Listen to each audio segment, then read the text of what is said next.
Alors comment tu fais pour travailler, pour écrire, comment ça se passe? Alors, moi j'écris depuis que je suis toute jeune en fait. J'écris au fur et à mesure l'écriture évolue et on se nourrit de plein de choses. Et voilà, j'écris en français. Là on a interprété un morceau en anglais mais j'écris beaucoup en français aussi, pas mal de poèmes du coup que j'aime mettre en musique. Et tu saurais interpréter ce qui se passe en toi quand tu sens le flot venir telle la sève dans une belle fleur? Interpréter ce qui se passe en moi, c'est assez puissant quoi. Ce que tu disais tout à l'heure, c'est un peu comme faire l'amour quoi. Je sais pas, c'est un truc assez puissant. Un peu fort, puissant, au-delà de tout. Et Ouais. qu'est-ce que tu penses de cette sorte d'émancipation des femmes au travers justement de l'auteur-compositeur qui est accompagné? Souvent quand on reçoit des groupes, hommes-femmes, comme ça c'est toujours la meuf qui parle. Non, mais je sais pas. Bon voilà. C'est moi qui ai un micro. Hein? Bonjour. Ah, Marc, Ah, tu voilà. parles.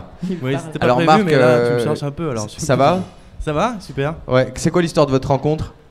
Je réalisais un disque de reggae, on avait besoin d'une choriste, et puis c'est elle qui est arrivée. On essaye de faire tomber la chambre à air dans le reggae. Je m'y refuse un peu pour pas être trop reggae. Bah, j'en suis ressorti, moi. Là, t'en es loin du reggae quand même. Complètement loin, ouais. Ça se passe bien? Bah, ça s'est mal passé, donc maintenant ça se passe bien, maintenant qu'on Ouais, en est loin. pour nous aussi. C'est pour ça qu'on essaye de pas trop tomber.